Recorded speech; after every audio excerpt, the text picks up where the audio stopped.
Hello, Baba. Hola. How are you? Good. Yeah. I'm okay. So I wanted to ask two things. Mm-hmm. One is, what do you have anything in mind for dinner? Yeah. And the second one is, what you think you're gonna be done with using my laptop tonight anytime soon? Yeah, I'm just doing a live stream now and I'll finish it soon. Okay. I'm just gonna read one news article and then I'll be done with work for today. Okay. Okay, because I am live now, by the way. Assumeise. Well, I am live streaming. Oh, okay. Well, then I'm going. Just any ideas with the dinner? No.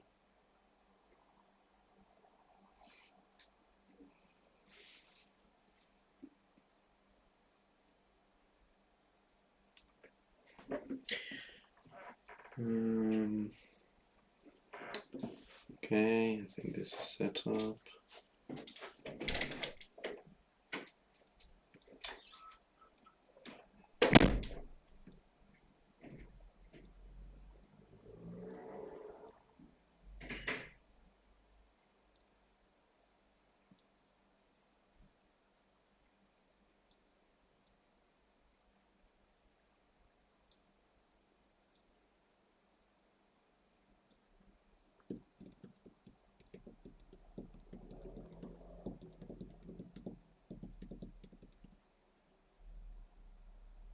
Okay.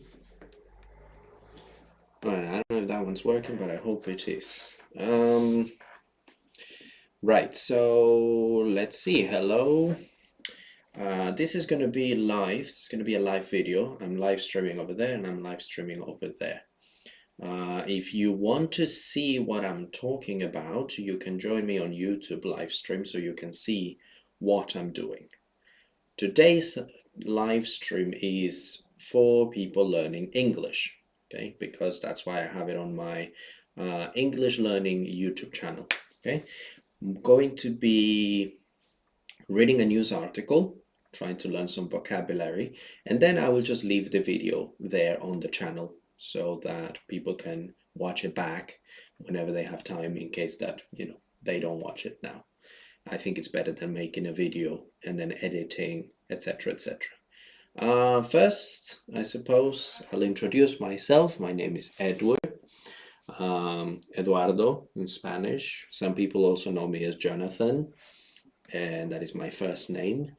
And I also have a Chinese name. Mo Yi Kun is what you can call me in Chinese. Um, right now, I teach English, Spanish, and Chinese, and I work as an interpreter and a translator for those three languages. What am I doing today? I'm talking to both cameras because I have a camera here for the YouTube live stream and I have a camera here for the Instagram live stream, but I'm mostly going to be talking there. So what am I going to be doing today? What are we going to be doing today? Today we're going to be reading a news article in English, see if we can learn some new words from there, and see if it's anyhow useful for anybody. So let's do that. I'm very new with this. It's the first time I live stream on YouTube, so I'm not entirely sure how to do most of the things, but I'm gonna try my best. Okay, let's move now here. Okay, let's see if that's working. And it is working. Okay, good. So this is the news article that we're going to be reading. The article we're reading today is called, I haven't read it before because I didn't want to read it before because the point of this is that you see how you can study and how you can learn by yourself as well when you're studying. So let's give this a read. Let's give this a look. Okay, so here's the article. Let's just get in a little bit closer. The title of it is Jenna Coleman opens up about compelling new role in upcoming TV drama. So there's already two words there that I think we could learn, right, that are very useful. First is compelling, right here. Compelling, and they put it in air quotes. What is compelling? Compelling is when something is very moving, when something really attracts your attention or catches your attention, right? Something that really demands you to pay attention to it, to be invested in it, right? To care for it. That is compelling. And what is it that they are describing? So it's an adjective. Jenna Coleman opens up about compelling new role in upcoming TV drama. So a TV drama, that is a very useful word, very common. You can say you like watching TV or you like watching TV shows, right? So there are a few words there that are very similar. TV shows, TV series, and now this one, TV drama. What's the difference between a TV show, a TV series, and a TV drama?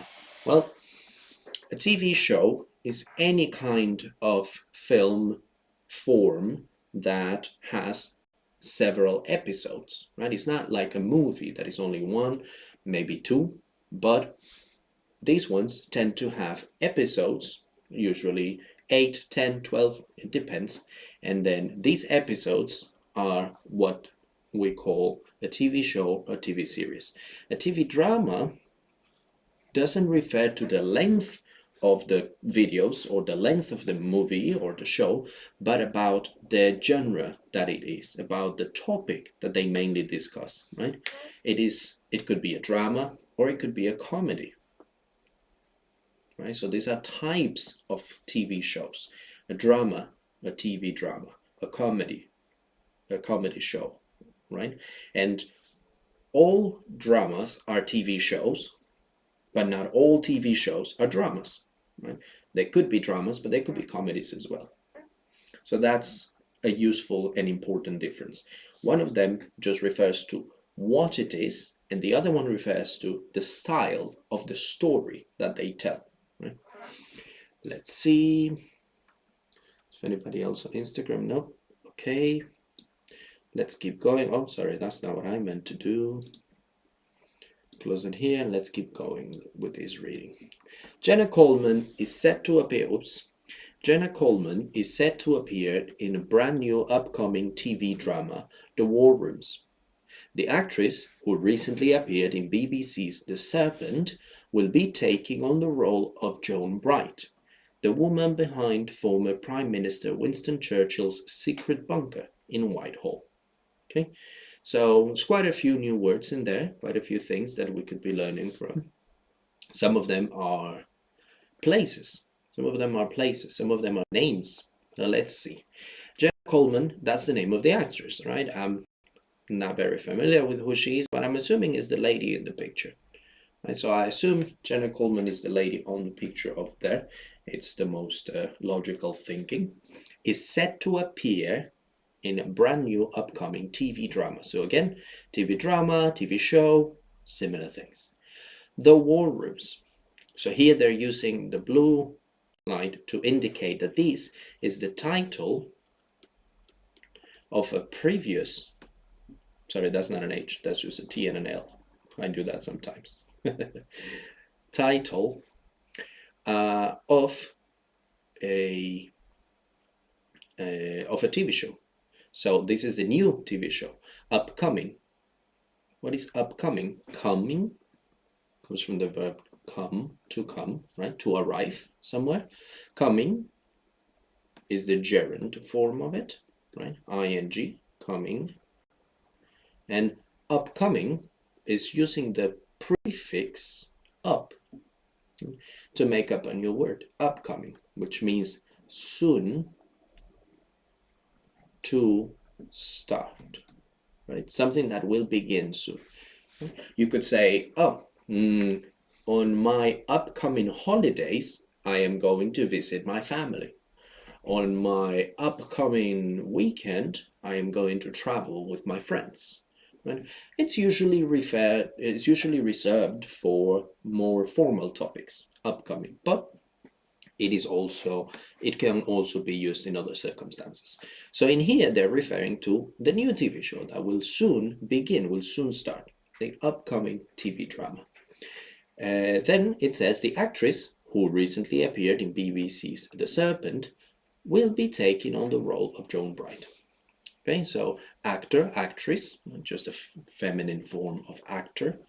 An actor is a man, an actress is a woman, who recently appeared in BBC's The Serpent. So BBC is the name of a brand, I would say. It's a brand of TV, right, from England. So it's a very popular company that does news and shows, movies, entertainment, etc.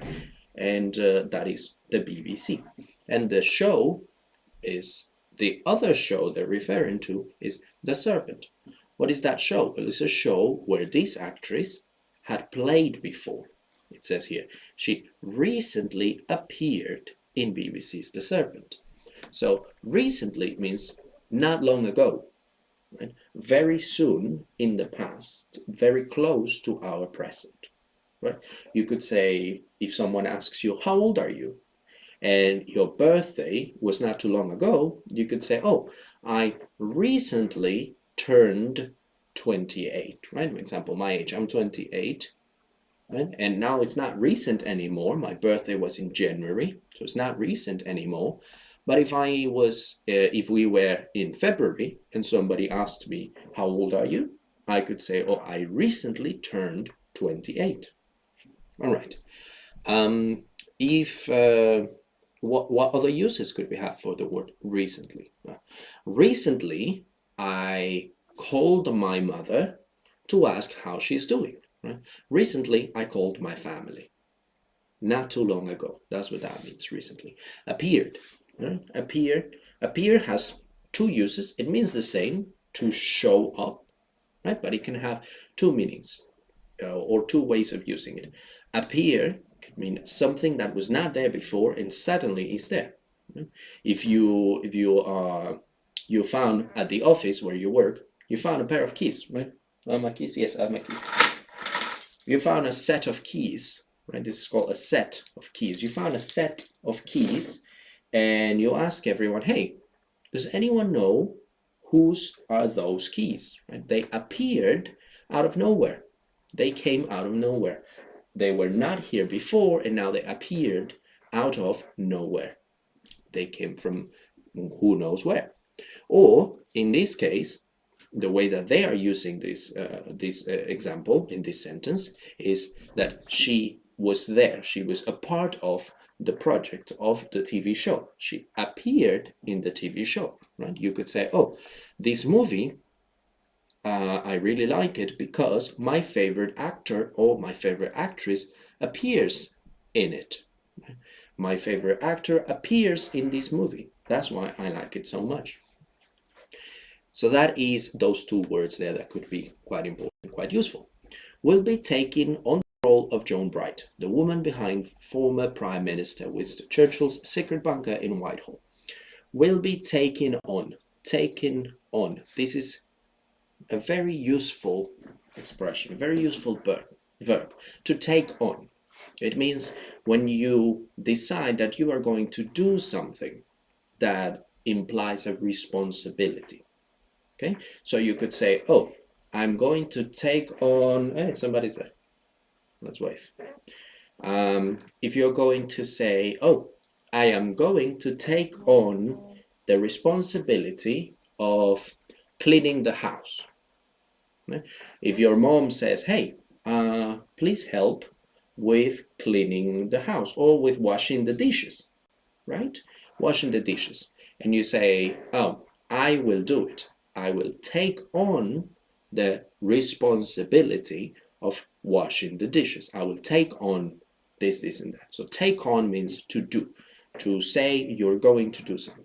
She will also, this is another use of the same verb, she will take on the role of Joan Bright. So what is a role? Well, when we're talking about movies, role, right there, when we're talking about movies, a role is a job in the movie or in the TV show, right? So a role means a job. If you work for a company and you work in security, you could say, oh, my role at my company is in security. My job is in security. So that would be a role as a job in general in any company. If we're talking about a role in a movie or in a TV show, right, then that is the character that you play, the character that you perform.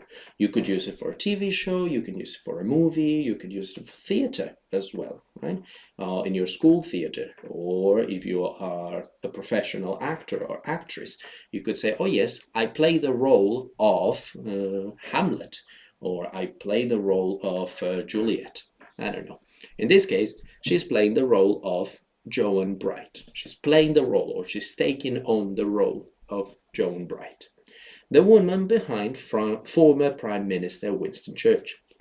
Former Prime Minister. This is quite a mouthful, and it's quite useful. Now let's take a look at that. Former Prime Minister. What is a Prime Minister?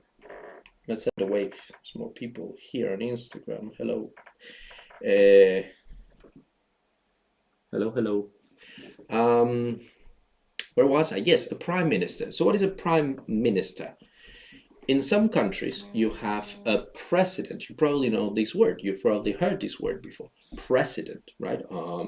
Who is the president of the United States? Right? Joe Biden is currently the president of the United States.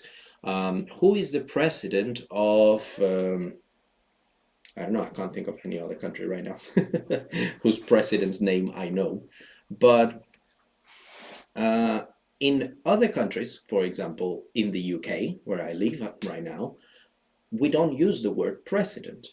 We use the word prime minister. So in some countries, you use the word president, and in other countries, you use the word prime minister.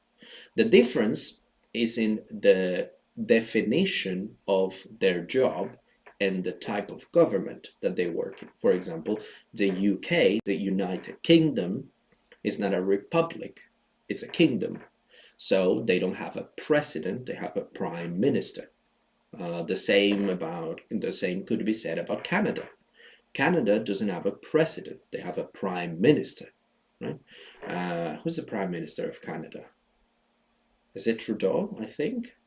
Not entirely sure. I'm not very up to date with my politics, world politics, but that is the difference between a president and a prime minister. The president is the head of state of a republic, and the prime minister is the head of government of a kingdom or any other form of government that is not exactly like a republic. So these are just different words, but they're very similar in the role that they have and the job that they do. It's just there are some small but very important differences. Okay, and former, I think, is far more important. Former, that means that the person that used to have that job, the person that used to do that thing. In this case, they're talking about prime minister, right? So the former prime minister means the person who was the prime minister before. Not only the one that was immediately before. It could be at any point in the past. It's a former something. Right? If we talk about the United States, we could say the president of the United States is Joe Biden. But we could also say the former president of the United States was Donald Trump. But it is also okay to say Barack Obama is a former president of the United States. So anyone that was at some point a president could be former president. Okay, so that's what former means. All right, this here is unrelated to the news article we're reading, so we're just going to ignore that. The war rooms follows Joan and her colleagues amid the trials and tribulations of the war, from its initial outbreak to the final push for victory driven by Churchill. Loading play. Oh, this is just an error of my page because I converted into a PDF for reading it. But I think there was a video there. So anyways, let's read back. The War Rooms. The War Rooms is just the title we've established, is the title of the TV drama that we're talking about. Follows Joan and her colleagues. Colleagues. What are colleagues? Colleagues are the people that you work with, right? If you, hello there, somebody joined. If you work at the bank, all of the other people that work at the bank, these are your colleagues, right? For example, I'm a teacher, so other teachers would be my colleagues as well. But because I work privately, I don't work in an institution, I don't work at a school, then I don't actually have any colleagues because I work on my own. But usually, whatever job you do, the people that you work with, the people that work together with you, they are your colleagues. Okay? Amid the trials and tribulations of the war. The trials and tribulations. Amid, this is a good one. I like it. Amid, what does amid mean? Let's clean up this page a little bit over here so that I can write again. Wait, hold on. Okay, let's just clear up this part of the page. Like I said, this is the first time that I do a live stream, so I'm still struggling to get everything working the way I want it. So bear with me, bear with me. Be a patient with me, please. There we go. Okie dokie. All right, so what is amid? What does that mean? A-M-I-D. Amid means in between. In between, but in between usually reserved for situations. Hi, there's some more people there on Instagram saying hello. Hello. If you want to see what I'm talking about or what I'm writing, you can join me on YouTube, and there you can see my screen, because I don't know how to do that on Instagram. I don't think that's possible. So yeah, my YouTube live is over there. You can go over there, see what I'm doing. Actually, let me write here. Hold on one second. Lantec English. Right? You can find Lantec English on YouTube. That is where I'm doing this live stream. Okay, so where was I? Amid. Amid means in the middle of or in between. Right, in the middle of, and it's usually reserved for talking about situations. You could say, oh, amid all of my problems, I also have to worry about, I don't know, finding a job. I couldn't think of something else, but what you're saying in this sentence is, I have all of these problems, and also, while at the same time as all of these problems are going on, something else, right? So in the middle of a situation, in the middle of problems, right? And here they say, amid the trials and tribulations, right? Trials, what is trials? Trials can have two meanings, right? One of them is very formal, when someone commits a crime, right? If someone steals something or they murder somebody, they commit a crime, they do something against the law, now they will be put in a trial, right? There's going to be a judge, which is a person that is in charge of leading the trial. There's going to be a jury, which is a group of people from the community that are going to listen to all of the facts and everything that happened. And then at the end of the trial, there will be a decision of, do they need to go to jail? Do they need to pay a fine? Or are they innocent? Can they be released? Can they go free? Right? So that is a trial. In daily life, you can use, hello, more people over there. In daily life, you can use the word trial to refer to tests that life puts you through, right? Problems that you have to overcome. You could say, oh, when I went to study, when I went to university, I had to go through a lot of trials because it was a very difficult process, right? Or I had many difficulties when I was at school. There were many trials. Right? So trials can be in a very formal context, used to refer to the process of going to the court, the jury, the judge, etc. It's about the law. Or in daily life, it can be used to refer to problems that you have in your daily life. Okay? Tribulations is the same. Tribulations, it's a very formal word as well, but it also refers to that. It refers to problems. That is just another word for problems. A very formal word, a very fancy word, if you will, to say problems. And it's very common to utilize them. It's very common to use these two words together, like an expression, right? You say trials and tribulations. Oh, I went through a lot of trials and tribulations to get to where I am in life, right? Or you could say, like in this case, they're saying it in this passage, Joan and her colleagues, amid, in between, or in the middle of, the trials and tribulations, all of the problems, all of the difficulties of the war. Right? So then it all makes sense, right? They're talking about this show is going to be about everything that Joan, this character, and her colleagues, her co-workers, the people that she works with, went through during the war. All of the problems that they went through during the war, right? At war times. From its initial outbreak to the final push for victory driven by Churchill. Right?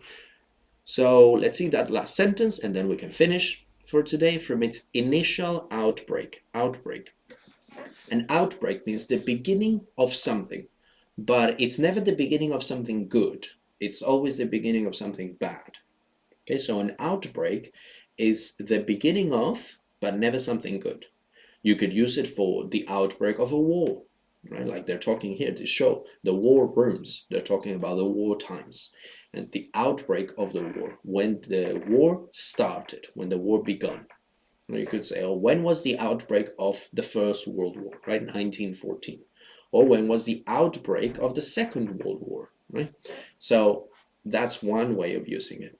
You could also use it for other things. Again, always bad things, never good things.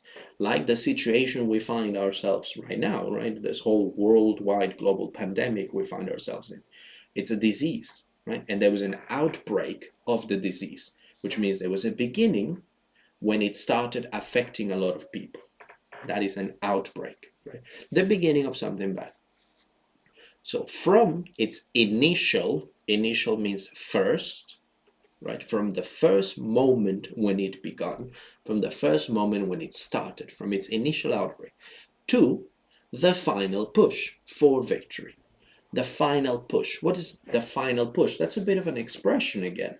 And it means the last effort you do in order to achieve something. In this case, the victory during the war. Right? So they're saying, oh, from this show is about the time between the initial outbreak, the beginning of the war, to the final push for victory, to the last effort until they could achieve a victory, until they won the war. Right? So final push, that last effort that you do in order to achieve something. You could say, oh, if you're a university student, you could say, oh, this semester is almost ending, it's almost finishing. Right? I have to give the final push. Right? If your friends tell you, hey, you look very tired, what's happening? You could say, oh, I'm on the final push of my university degree, of my semester. It's the final push. I need to study really hard. I need to work very hard. That's why I look tired. That's why I'm tired, because I'm at the final push, at the last effort to achieve what I want. All right. There is a little bit more about this story, but I don't want to read the whole thing. I believe this is enough. Just wanted to kind of introduce the topic a little bit, read a couple of lines with you, and go through some words and some definitions. Now, who is this intended for? This is for people with an intermediate to advanced level of English. Maybe not for beginners so much, because it might be a bit difficult to follow, but even if you're a beginner and you want to, watch these and see how much you can understand, that's a good thing. It's a good thing that you try, and you should, challenge yourself and try. Now, a very important thing, actually, let me close this page already. We don't need it anymore. If you want to finish reading the passage, I will leave a link on the description of this video after I finish streaming. I will leave on the description a link to the passage so that you can read the rest if you want to. But for now, we're done with it, so we can close it. Right, so let me just, there we go, that should do it. And yeah, right, okay, so that should have changed that. So now we don't need my screen, so I can talk to both screens or both cameras. So what was the purpose of this? This exercise, and I'm going to be doing more of them, right? Reading news articles, you can learn more words, etc. Maybe you don't understand everything of what I say. Maybe you don't understand everything of what we read. But it's very important that we do this way of studying, because you can then learn how to learn new words for yourself, and how to expand your vocabulary and your understanding of language by yourself. Okay, it's important. You even if you have a great teacher at home, or if you have a great teacher at school, the only way that you improve and you progress with your language is if you study on your own time, if you put more time and more effort by yourself on your own. And that can only happen the best if you know what techniques you can use. So, like what we did today, you're going to find an article that you find interesting, right? Today was on entertainment. Today's article was about a TV show, a TV drama, and a new actress who's going to play, an actress who's going to play a role, a character in this new TV show, right? So it was a bit about entertainment. But you can read about all kinds of subjects. You can read about sports, about technology, politics, finance, right? Anything that you find interesting, and also other things that you don't find that interesting, because it's the only way that you're going to build up more vocabulary, and you're going to actually improve your understanding and your ability to understand different contexts and different conversations. So what you can do is follow a similar method, a similar approach to what we did today, to what I did today. You find an article, you try to read it, and you try to find the meaning of the words, but without translating them to your native language. Okay, I don't know what is your native language, and that's why I'm speaking only in English, because you could be watching this to learn English regardless of what your native language might be, as long as you understand a certain level of English, of course. So, a very good thing to do when you're learning English already at the intermediate level is that you try to find the meaning of the words that you don't know in the language you're trying to learn. So, in this case, in English. So, if you speak Spanish and you find the word amid, instead of going to a Spanish to English or English to Spanish dictionary or a translator, nobody uses a dictionary anymore nowadays. Instead of going to a translator and asking Google, hey Google, what is amid in Spanish? Or what is amid in whatever is your native language?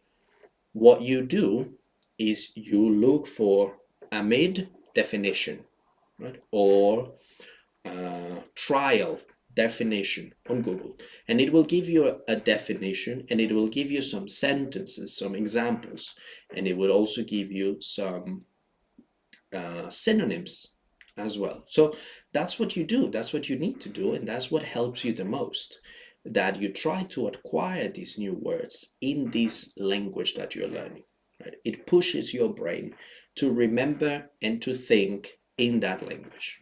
Okay, I'm gonna finish off almost here. I just want to leave a little message in Spanish, um, in case that, because I know that some people that are interested in learning English might be natives of Spanish, and that's a language I can speak. Unfortunately, I'm very limited with how many other languages I could explain myself in, so I can only do it in Spanish. But yeah, I'm gonna do that briefly. So, ¿qué tal? ¿Qué acabamos de hacer? Acabamos de ver o acabamos de leer un artículo, ¿no? Un artículo, una noticia en el área de entretenimiento. Estamos hablando de una actriz y su nuevo papel en un programa de televisión nuevo. Entonces, la idea que yo presento, la idea que les estoy presentando con este método, con este sistema es, bueno, tal vez no puedas entender todo lo que yo haya dicho en el video, tal vez no puedas entender todo lo que está en el artículo como tal, pero sin importar a qué nivel de inglés estés en este momento, lo importante es intentar ver qué tanto podemos absorber, qué tanto podemos aprender solamente poniendo atención, prestando atención, tratando de escuchar y leer al mismo tiempo en el idioma que estamos queriendo aprender, que estamos intentando aprender. En este caso, en inglés. Ahora, ¿cómo puedes hacer esto? ¿Cómo te puede servir esto en casa? ¿Y por qué es importante? Porque sin importar qué tan bueno sea el profesor que tengas de inglés, ya sea tutorías privadas en casa o ya sea en la escuela, en la universidad, en el colegio, no importa. Sin importar qué tan bueno sea el profesor que tengas, lo más importante y el efecto más grande que va a tener en tu inglés y en el idioma que estás aprendiendo es el tiempo que dedicas fuera del tiempo que estés en clase. Y esto es un ejemplo de un método o algo que puedes hacer cuando estás practicando o estudiando por tu cuenta. Intentar aprender en inglés, no buscar las palabras y su significado en español, sino intentar entender y aprender qué significan estas palabras, pero en inglés. Algunas tal vez no podrás entender, otras sí, pero poco a poco vamos construyendo, ¿verdad? El nivel para poder entender más y más, para poder aprender más y más rápido en este idioma. Es muy importante porque si nos enfocamos mucho en traducir cada palabra nueva que aprendemos, después de un tiempo te vas a acostumbrar tanto a traducir las cosas en tu mente que cuando intentes hablar en inglés, lo que vas a estar haciendo es traduciendo todo en tu cabeza, ¿cierto? Entonces es muy importante acostumbrarnos a aprender en el idioma en el que estamos tratando de aprender. Okay, so that's it for Spanish. I don't want to cover up the video with too much Spanish because it's not the goal and it's not limited for people who speak Spanish, right?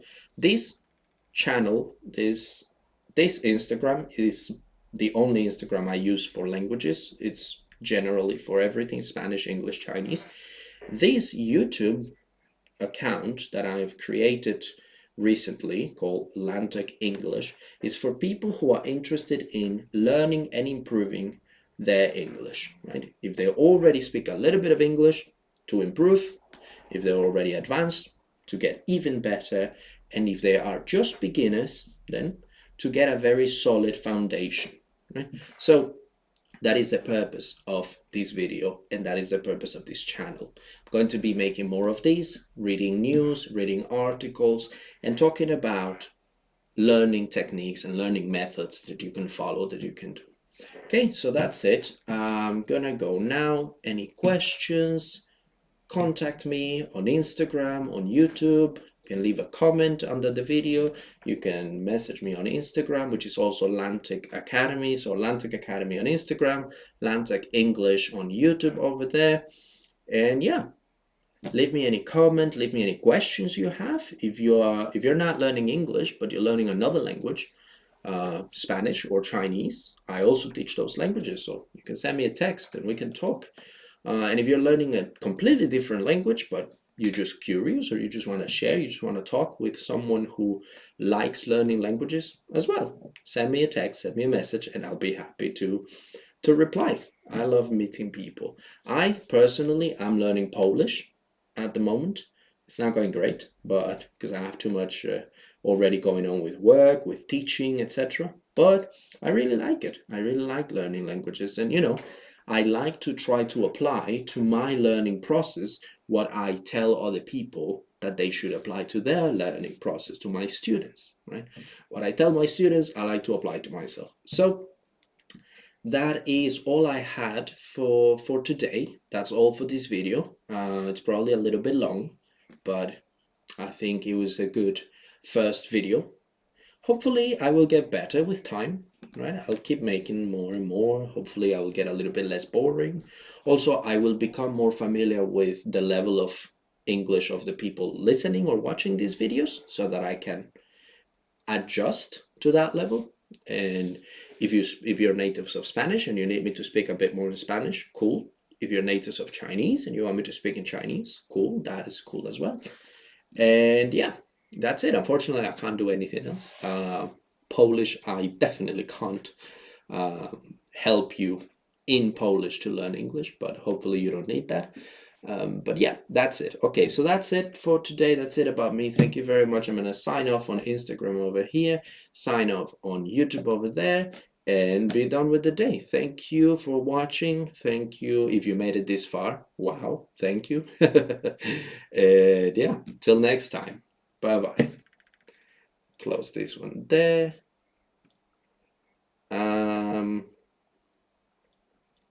Wait a second. How do I stop it?